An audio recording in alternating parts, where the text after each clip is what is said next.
Shalom Bapak Ibu terkasih. Semoga dalam keadaan yang baik dan sehat. Kita percaya Tuhan menyertai setiap kita dalam keadaan apapun. Dan tema kita pada pagi hari ini yaitu kasih di dalam pernikahan, atau lebih luas lagi kasih dalam keluarga. Kalau kasih dalam pernikahan nanti yang belum berkeluarga bingung. Ini maksudnya apa? Kami belum menikah. Maksudnya adalah cepat-cepat berdoa, Tuhan kasih pasangan dan membina keluarga yang baru. Ya, itu doa yang alkitabiah. Karena Tuhan sendiri yang menghendaki untuk kita bisa berkeluarga. Dan Tuhan berdaulat dalam keluarga kita. Jadi kita akan bahas bersama-sama di dalam Yohanes pasal yang kedua, ayat 1 sampai yang ke-12. Mari kita membaca bergantian. Saya membaca ayat yang pertama. Bapak Ibu ayat kedua, demikian seterusnya. Pada hari ketiga ada perkawinan di Kana yang di Galilea, dan ibu Yesus ada di situ. Yesus dan murid-muridnya diundang juga ke perkawinan itu. Ketika mereka kekurangan anggur, ibu Yesus berkata kepadanya, mereka kehabisan anggur. Kata Yesus kepadanya, mau apakah engkau daripadaku ibu, saatku belum tiba. Tetapi ibu Yesus berkata kepada pelayan-pelayan, apa yang dikatakan kepadamu, buatlah itu. Situ ada 6 tempayan disediakan untuk pembasuhan menurut adat orang Yahudi. Masing-masing isinya 2-3 buyung. Yesus berkata kepada pelayan-pelayan itu, isilah tempayan-tempayan itu penuh dengan air. Dan mereka pun mengisinya sampai penuh. Lalu kata Yesus pada mereka, sekarang cedoklah dan bawalah kepada pemimpin pesta. Lalu mereka membawanya. Setelah pemimpin pesta itu mengecap air yang telah menjadi anggur itu, dan ia tidak tahu dari mana datangnya. Tapi pelayan-pelayan yang mencedok air itu mengetahuinya, ia memanggil mempelai laki-laki.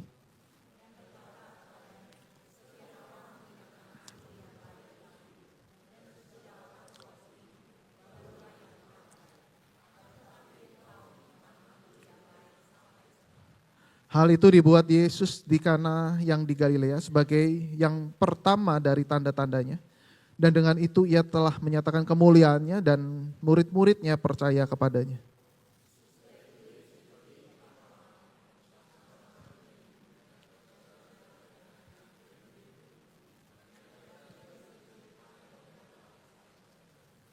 Demikian jauh pembacaan firman Tuhan.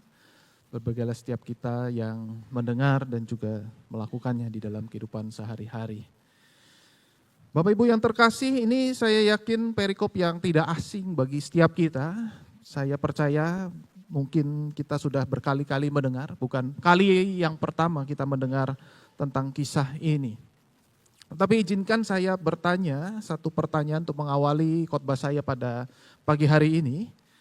Apakah pernikahan itu bersifat natural atau supranatural? Kalau jawab natural kenapa? Kalau jawab supranatural kenapa? Jangan-jangan ada yang berkata supranatural, Pak. Karena mujizat dia dapat saya. Harusnya yang benar mujizat saya dapat pasangan saya. Bilang ke pasangan saudara ya, mujizat saya dapat kamu, itu tanda kasih saudara ya. Kalau mujizat kamu dapat saya, ini egois banget gitu ya. Jadi saudara-saudara, apakah natural atau supranatural? Ini menarik ya, barangkali kita belum pernah berpikir hal seperti ini. Di dalam kehidupan manusia ada namanya kelahiran, lalu kemudian kematian, tengah-tengah pernikahan. Jadi saudara, ini yang dialami oleh setiap orang, mau orang Kristen, mau orang tidak Kristen. Di sini selalu mereka mengalami perkembangan hidup yang seperti ini, ya. setelah lulus, kemudian bekerja, kemudian mendapat pasangan hidup, dan membentuk keluarga yang baru. Nah, ini orang-orang yang pada umumnya mengalami akan kehidupan yang sama. Jadi kalau bisa dikatakan, apakah natural atau supranatural? Natural. Ini peristiwa yang umum. Setiap orang ingin memiliki keluarga. Setiap orang mendambakan pasangan yang saling mengasihi. Nah, tetapi pertanyaannya adalah, kalau pernikahan itu sifatnya umum atau natural, saudara, mengapa perikop yang barusan kita baca, atau Tuhan menempatkan mujizat di Kana sebagai mujizat yang pertama? Seharusnya Yesus bisa memulai dengan mujizat yang lain, misalnya menyembuhkan orang lumpuh, mengusir setan, mengusir roh jahat, dan juga membangkitkan orang mati. Barangkali itu lebih keren begitu ya. Tetapi saudara-saudara, Yesus memilih untuk melakukan mujizat di pesta nikah yang biasa, dengan orang yang biasa, di tempat yang biasa, ini desa kecil. Artinya saudara-saudara, ini sesuatu yang spesial. Bukan peristiwa umum biasa. Saudara, jadi kita menjembatani jawabannya ya.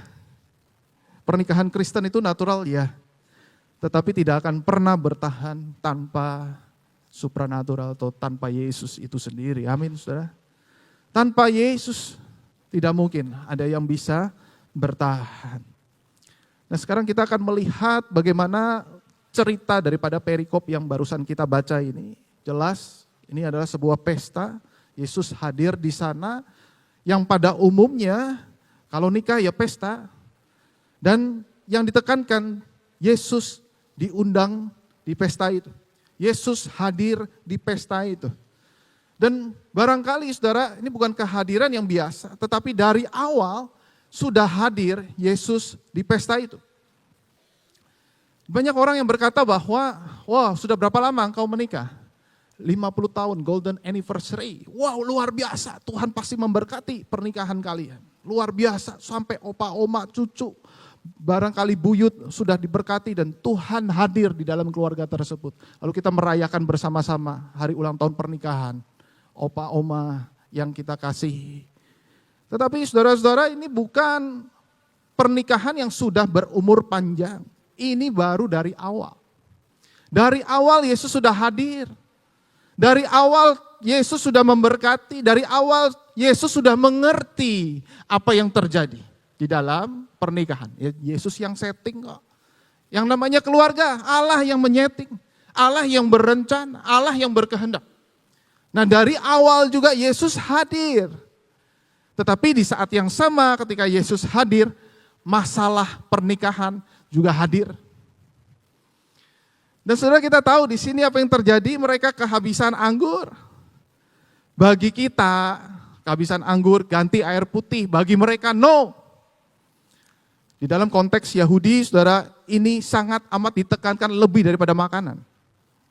Saudara bisa bayangkan, antar besan sudah serembukan, saling komunikasi, pihak mempelai pria, aku urus rumah untuk tempat tinggal mereka berdua. Oke, sip.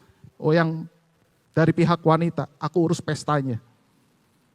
Habis anggur, saudara-saudara. Artinya apa? Ini peristiwa yang sangat memalukan. Bisa bayangan, kalau misalnya hal ini tetap terjadi, maka antar dua besan itu bisa saling diem-dieman. Setelah nikah malah jadi dingin. Lalu antar mereka pihak ke orang tua masing-masing. Saudara, ini bukankah biang daripada perselisihan dan konflik dalam rumah tangga? Dampaknya besar. Jadi di sini kita melihat saudara-saudara bagaimana ada masalah besar terjadi di awal pernikahan mereka. Dan kita tahu saudara-saudara, masalah adalah bagian normal dari kehidupan pernikahan. Tidak mungkin kita menikah atau punya keluarga yang tanpa ada masalah. Pasti ada, bahkan ditekankan dari awal sudah ada masalah. Jadi saudara-saudara, kita bisa melihat yang terpenting itu bukan ada tidaknya masalah, tetapi apakah kita melibatkan Yesus di dalam setiap masalah yang ada. Di sini mereka melibatkan Yesus secara khusus Maria. Dia tahu ada masalah dan melibatkan Yesus. Dan yang terpenting lagi saudara-saudara, apakah ada yang tahu siapa nama pasangan di dalam pernikahan atau mempelai pria dan wanita di dalam acara pernikahan ini?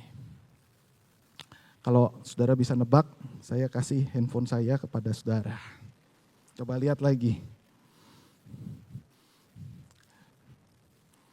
Pasti saudara gak bisa nebak, karena memang gak ada. Dan itu sebabnya saya gak ngasih HP ke saudara. Saudara, ini menarik. Biasanya di dalam undangan pernikahan itu tertulis nama yang sangat besar, digores dengan warna emas. Apalagi ada gelar ditambahin. Kemudian ini anak dari siapa?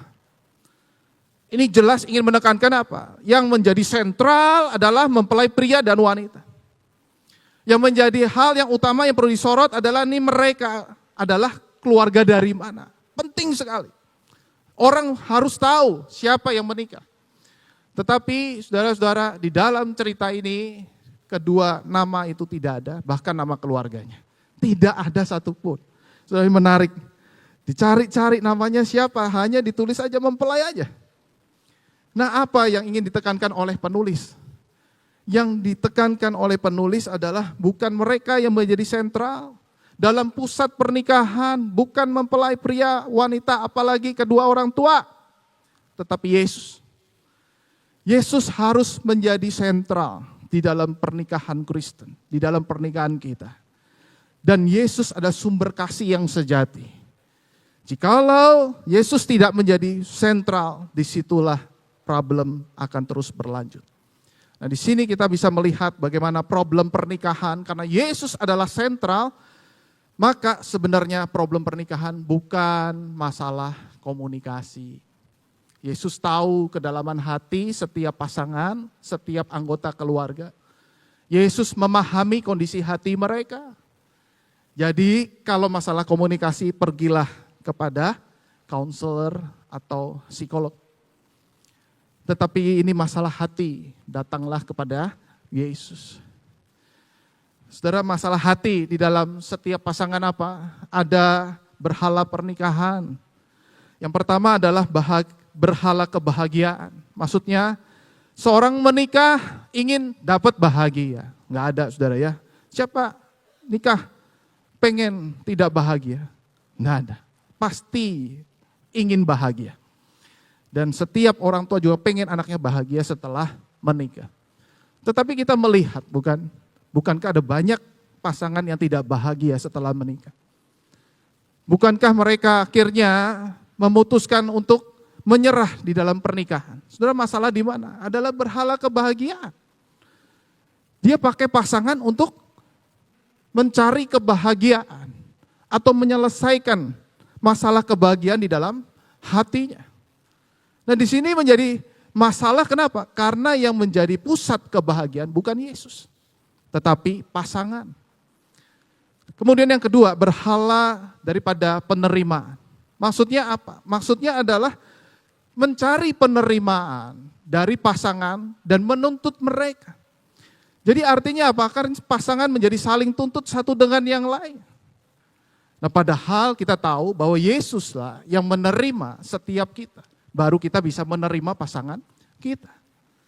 Nah, di sini saudara-saudara kita melihat bagaimana seorang yang tidak sempurna, yang punya riwayat masa lalu pernah mengalami luka di dalam keluarga, harus bisa menerima pasangannya. Tentu ada batasnya.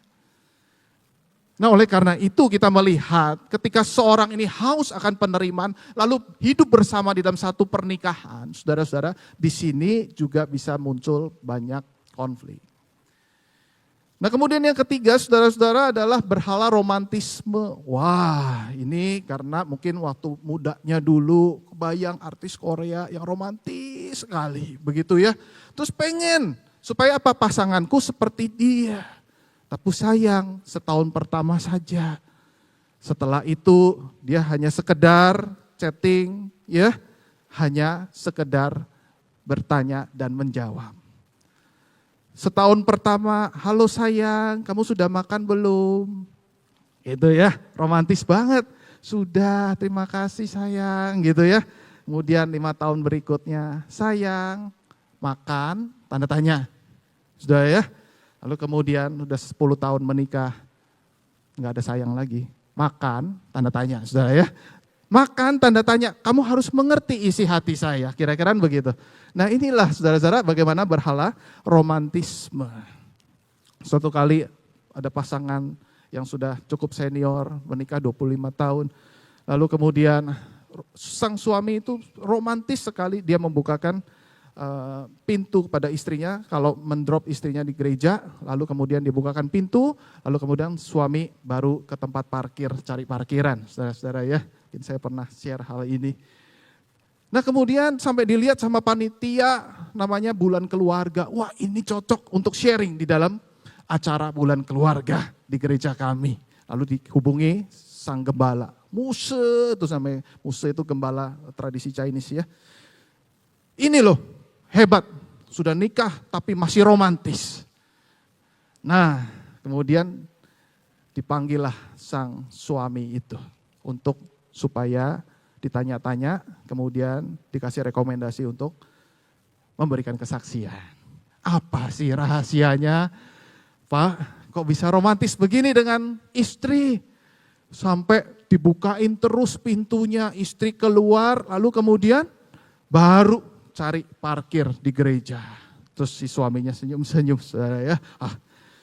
Mau tahu rahasia Pak? Ini loh, pintu mobil saya tuh rusak. Jadi saya harus bukain dari depan, dari dalam nggak bisa. Jadi harus dari luar. Itu saya bukain, baru dia bisa keluar. Oh, lah terus kok nggak diperbaiki? Kenapa? Udah lama banget loh. Nah itu dia Pak. Dia itu cerewet banget sih. Jadinya saya langsung drop duluan, saya bukain biar dia cepet-cepet turun. Lalu saya cari mau parkiran sendiri tanpa istri saya. Hati orang tidak ada yang tahu, saudara-saudara ya. Jadi kita bisa melihat bagaimana problem ada di dalam hati. Nah sekarang kita bisa melihat bagaimana masalah terbesar ini, saudara-saudara, bukan kehilangan kasih, tetapi apa? Kehilangan Yesus. Kalau kita melihat dari berhala tadi, bukankah saudara-saudara, ini kita melihat ada sesuatu yang menjadi problem di dalam setiap pasangan dan setiap keluarga. Tetapi masalahnya adalah ketika mereka mendapatkan ini semua, itu seperti memiliki keluarga yang baik. Saudara bisa bayangkan kalau setiap pasangan itu romantis dan kemudian mereka saling mengasihi dan kemudian mereka mendambakan hal yang sukses, ada visi keluarga yang baik. Dan kemudian saudara-saudara mereka saling menerima satu dengan yang lain. Salahnya di mana? Saudara jangan-jangan saudara, salahnya adalah mereka tidak melibatkan Yesus di dalam keluarga mereka. Dan bukankah saudara-saudara ketika setiap orang yang tidak sempurna punya berhala, lalu mendapatkan pasangan yang juga tidak sempurna, punya berhala di dalam pernikahan, dan kemudian saling klop satu dengan yang lain. Saudara perhatikan di sini. Ketika dia butuh penerimaan, pasangannya bisa menerima dia apa adanya. Dan bukankah pasangannya menjadi berhalanya? Dan setiap mereka dan akhirnya mereka terjebak di dalam pernikahan yang baik-baik saja, tetapi tanpa Yesus. Dan ini saudara-saudara yang Yesus ingin tekankan di dalam peristiwa perkawinan di Kana. Masalah adalah suatu hal yang normal, tempat di mana kasih Allah itu akan dinyatakan. Tempat Allah itu hadir dan bertata di dalam keluarga kita. Sehingga apa? Sehingga ketika kita melihat adanya problem di dalam rumah tangga kita, di dalam kehidupan rumah tangga yang tidak sempurna, itu adalah kesempatan untuk apa? Mengubah saya dan pasangan semakin serupa Kristus. Dan bukankah ini goal dari pernikahan? Bukan sekedar beranak cucu, tetapi ketika Kristus hadir dan meminta kita berbuah, pernikahanlah yang mengasah kita untuk semakin serupa Kristus.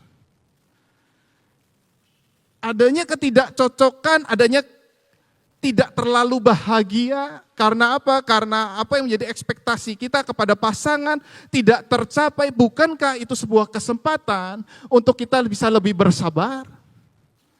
Bukankah itu kesempatan untuk kita bisa mendapatkan bahagia di dalam Kristus? Sehingga saudara-saudara, namanya hal kesuksesan, hal kebahagiaan, penerimaan, itu kita mendapatkan dari Kristus. Baru kita berikan kepada pasangan. Nah, di sini saudara-saudara, tempat untuk kita bisa merasakan kasih Kristus yang sempurna, yang indah, lebih daripada pasangan kita. Nah, sekarang kita melihat saudara-saudara apa yang Maria lakukan. Ya, ada problem dalam pernikahan keluarga besarnya. Yang pertama, dia diam-diam bilang sama Yesus. Beritahu Yesus. Ketika engkau mengalami problem dalam rumah tangga, apakah engkau beritahu Yesus? Atau yang terpikir adalah konselor ternama dengan gelar PhD, ini masalah keluarga akan tertangani, mental health dan sebagainya. Saya percaya itu juga penting, saudara-saudara, tetapi jangan sampai kita terjebak. Tidak pernah kita beritahu Yesus. Seolah-olah Yesus tidak hadir dalam pernikahan kita. Yesus dari awal itu sudah hadir, sudah paham. Dan Yesus sendiri yang membentuk pernikahan. Pasti dia ahlinya, bukan? Dan kemudian yang dilakukan oleh Maria, dia bersabar. Saudara, menarik sekali ketika Yesus diminta untuk melakukan mujizat, ubah ya, atau lakukan sesuatu. Yesus menolak permintaan Maria yang pertama. Yesus menjawab, saatku belum tiba. Artinya Yesus minta Maria sabar. Masalah keluarga gak langsung beres. Setelah kita doa gak langsung masalah itu selesai, tidak. Tapi kita harus tunggu, sabar. Menantikan jawaban Tuhan. Di dalam kesabaran yang Tuhan minta, di sini Tuhan diam-diam bekerja. Mengubah hati setiap kita. Yang tadinya kita punya hati cenderung kepada berhala tertentu. Di situ ketika kita mengalami kesabaran, wow, sini Yesus mengubah hati kita. Yang tadinya kita mencari kebahagiaan dari pasangan, mencari kebahagiaan dari anak-anak, mencari kebahagiaan dari orang tua, saudara-saudara, dan tidak terpenuhi. Dan disitulah saat dimana kita mencari kebahagiaan di dalam Yesus. Kita merasa happy, sukacita di dalam Yesus, itu cukup.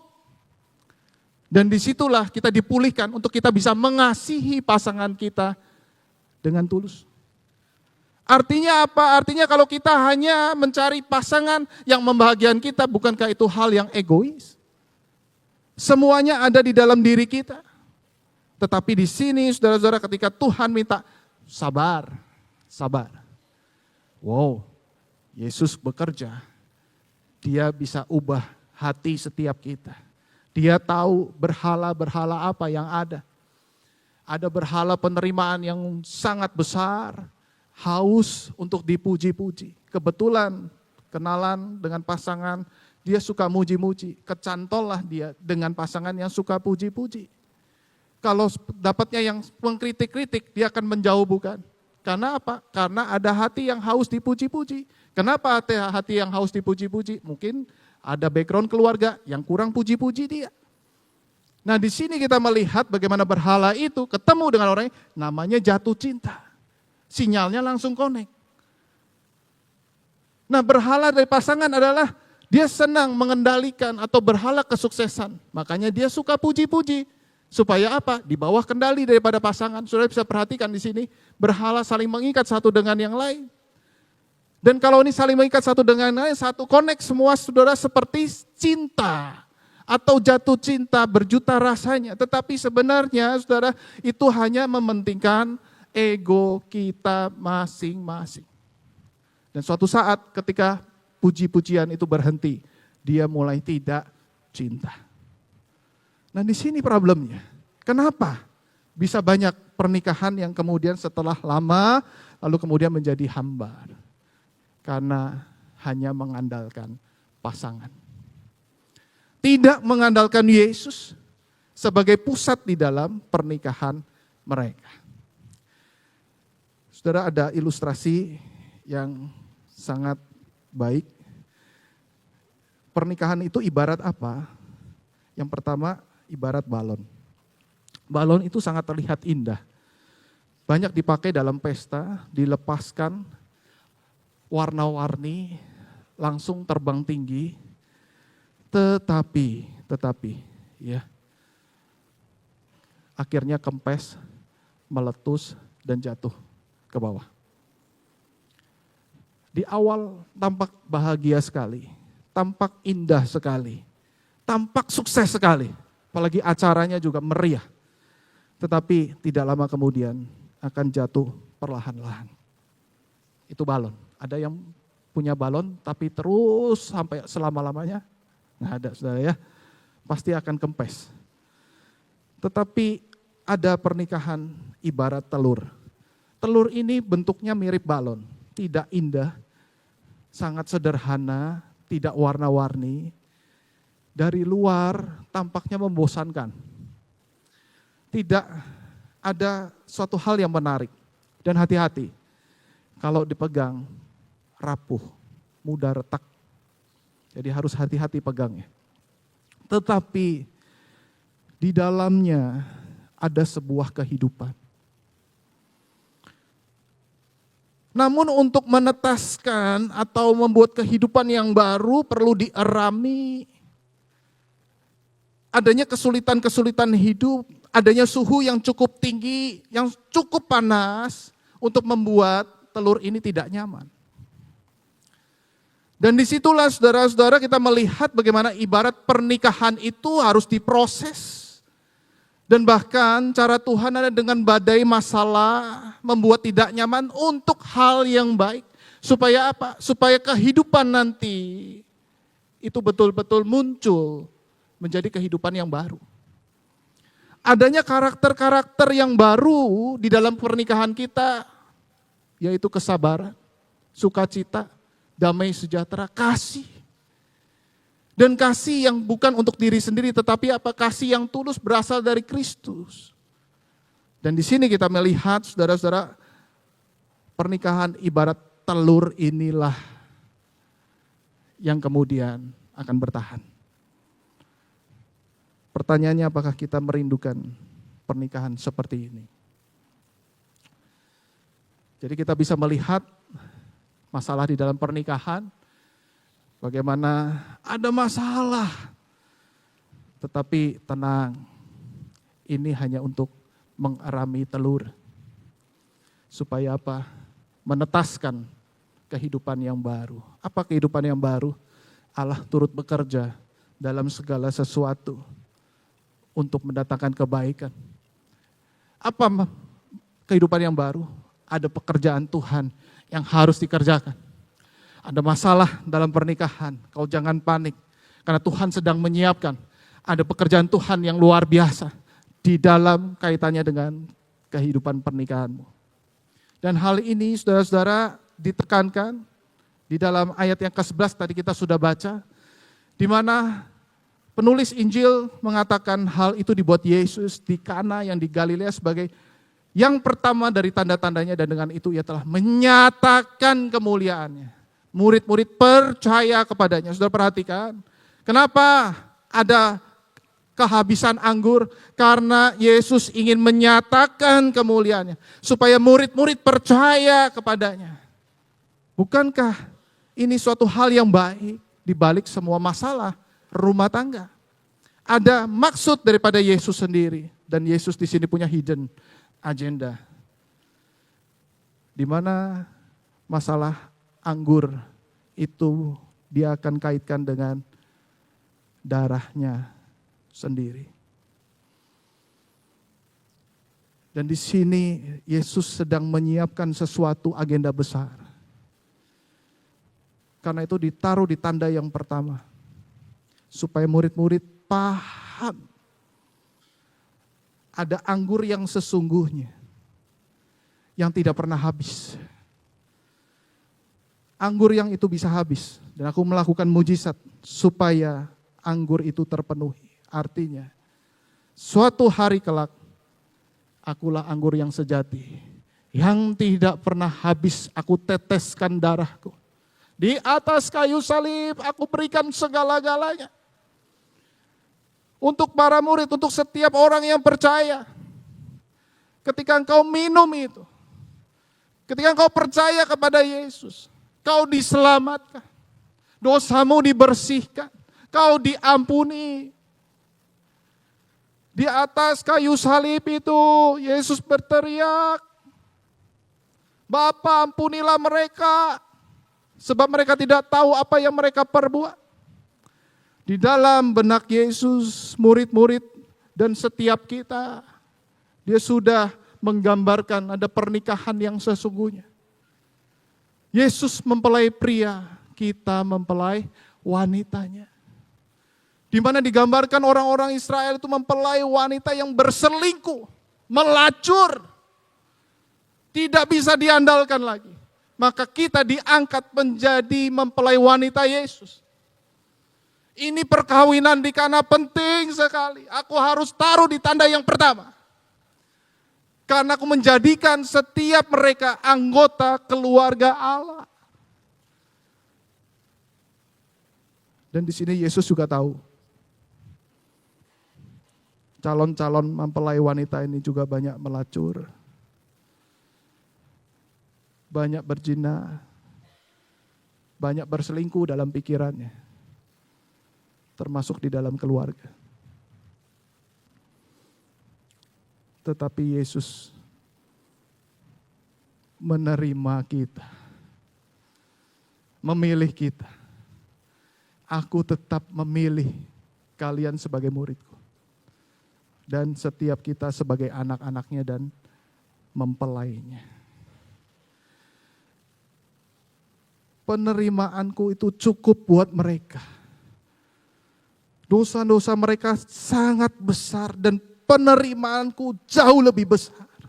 Kasihku jauh lebih besar daripada apa yang mereka bayangkan, apa yang mereka pikirkan. Aku mau merangkul mereka, aku mau mengasihi mereka. Dan saudara, ini indah sekali bukan?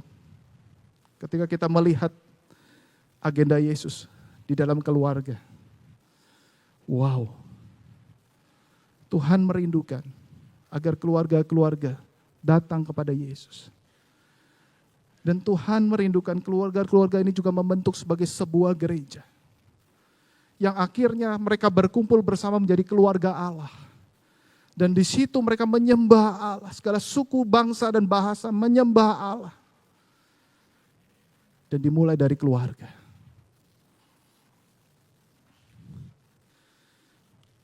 Oleh karena itu, ketika kita melihat keluarga kita yang tidak sempurna,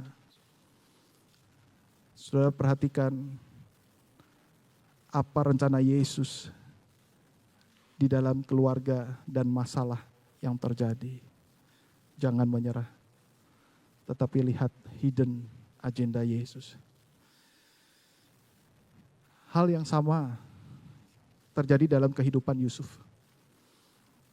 Saudara, kalau kita bisa melihat kehidupan Yusuf di awal, saudara baru tahu itu rusaknya keluarga. Broken, betul-betul hancur itu. Bagaimana mungkin dia seorang anak yang dibenci sama saudara-saudaranya. Hampir dibunuh, kemudian daripada dibunuh udahlah buang ke sumur aja. Mungkin ada banyak anak Tuhan yang mengalami seperti ini, daripada buang ke sumur mending ke tebing aja, mending mati. Udah gak ada harapan hidup ini. Keluarganya menolak dia. Toksiknya luar biasa. Tetapi kita tahu rencana Tuhan. Tuhan bekerja diam-diam. Di pasal 45 ya, dikatakan begini. Jadi bukanlah kamu, ini maksudnya saudara-saudaranya, yang menyuruh aku ke sini, tetapi Allah. Dialah yang telah menempatkan aku sebagai bapa bagi Firaun. Dan Tuhan atas seluruh istananya dan sebagai kuasa atas seluruh tanah Mesir. Semua bisa bayangin ya. Ini sudah lewat berpuluh-puluh tahun. Tetapi Yusuf bisa menyimpulkan, bukan kamu yang suruh. Bapa. Dia mengkaitkan masalah di dalam keluarganya dengan rencana Bapa. Bapa yang atur ini semua. You see? Kamu bisa lihat masalah yang terjadi, Tuhan balikan keadaan bahwa Allah yang menyuruh aku ke sini. Kita lihat di bagian yang lain. Kejadian 50 ayat 20. Memang kamu telah mereka-rekakan yang jahat terhadap aku.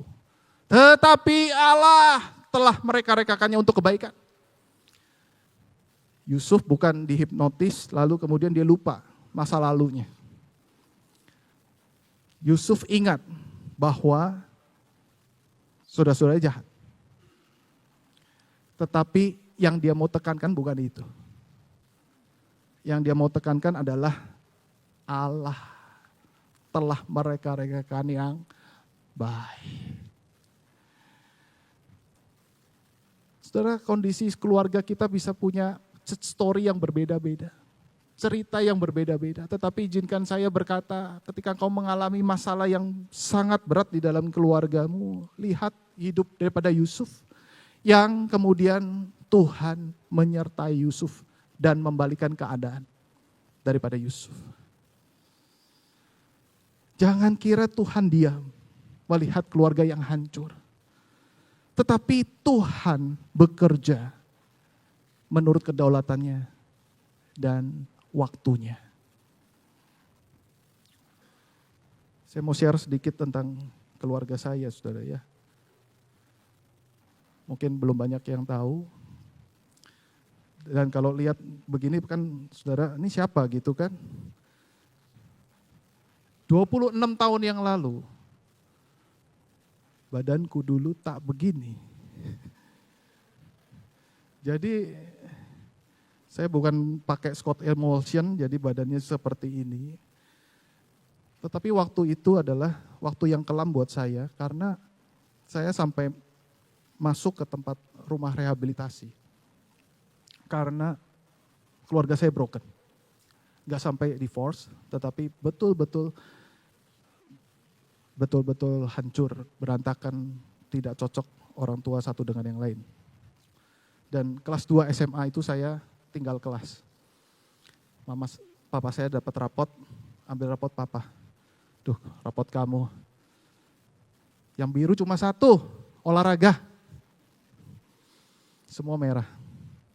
Nggak naik dan akhirnya mama kasih pilihan karena ketahuan ada barang-barang yang drugs begitu ya. Kamu pilih ke penjara atau ke tempat rehabilitasi. Karena barang di rumah udah saya jual. Saya pilih ke tempat rehabilitasi. Gak ada poin yang lain mah, gak ada. Sudah berkali-kali kamu ketahuan. Dan akhirnya saya pilih ke tempat rehabilitasi. Dan saudara, saya berjumpa dengan keluarga yang baru, sesama pasien, sama pakai drugs. Ya akhirnya kita bisa ketawa bersama karena senasib bersama gak tahu mau ngapain di sana gitu ya.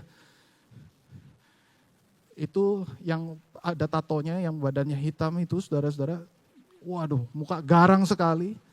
Tapi kalau sudah cerita tentang keluarga, nangis meneteskan air mata. Ini problem keluarga semua yang terjadi. Saya masuk setahun di situ dan Tuhan membalikan keadaan. Di situ tempat saya dijumpai Yesus. mengenal Yesus dan terpanggil menjadi hamba Tuhan. Tetapi hati ketika mengalami sukacita dalam Yesus juga naik turun, saudara. Saya mau ngapain? Saya mau ngapain, Tuhan tolong. Ini ngapain di sini setahun?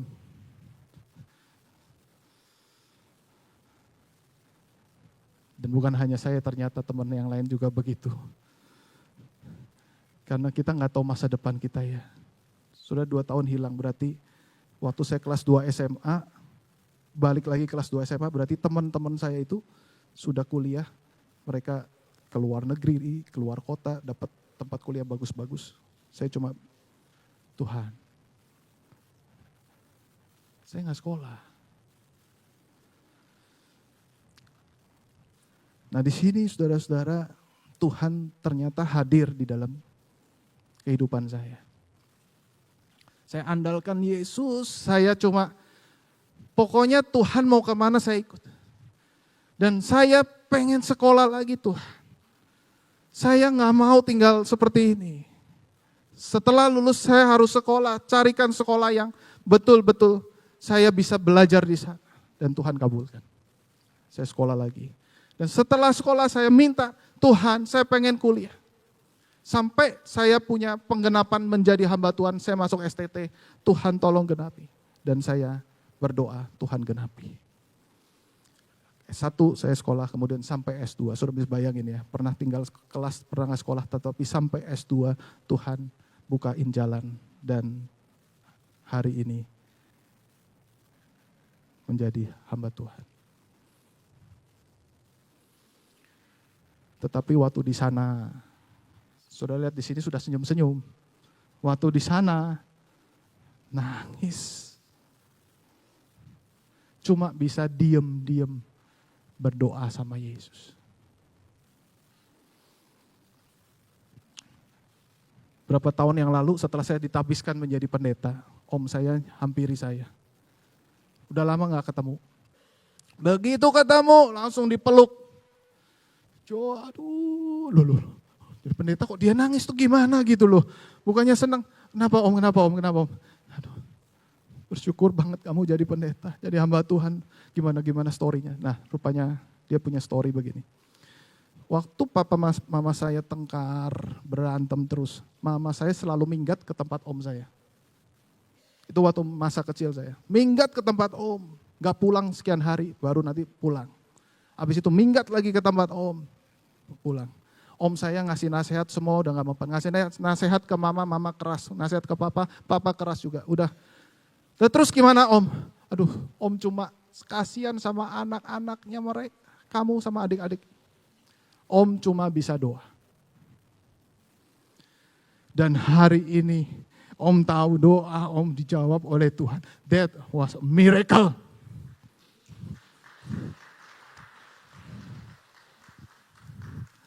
Ini mujizat saudara-saudara.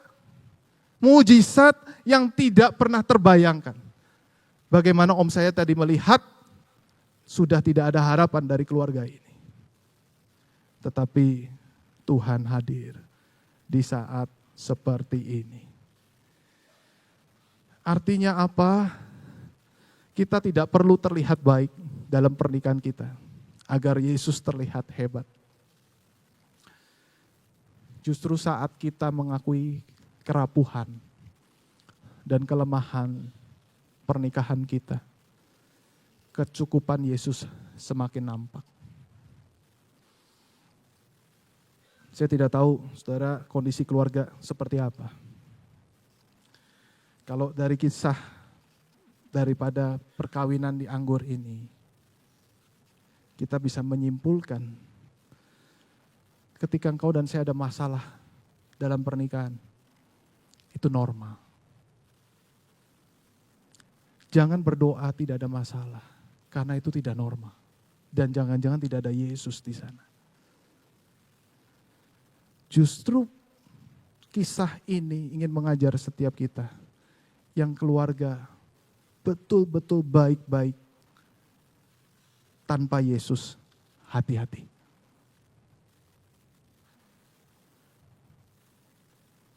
Karena jangan-jangan engkau hanya mencukupkan dirimu dengan pasanganmu, bukan Yesus. Tetapi ketika mungkin saat ini engkau sedang hancur hati, kau terus bertanya sama Yesus, sampai kapan? Di situ ada harapan untuk keluarga saudara. Terus berdoa sama Yesus. Terus andalkan Yesus. Anak-anak muda, sebelum kau masuk dalam pernikahan, cukupkan Yesus di dalam hatimu. Karena itu kunci kasih kepada pasangan.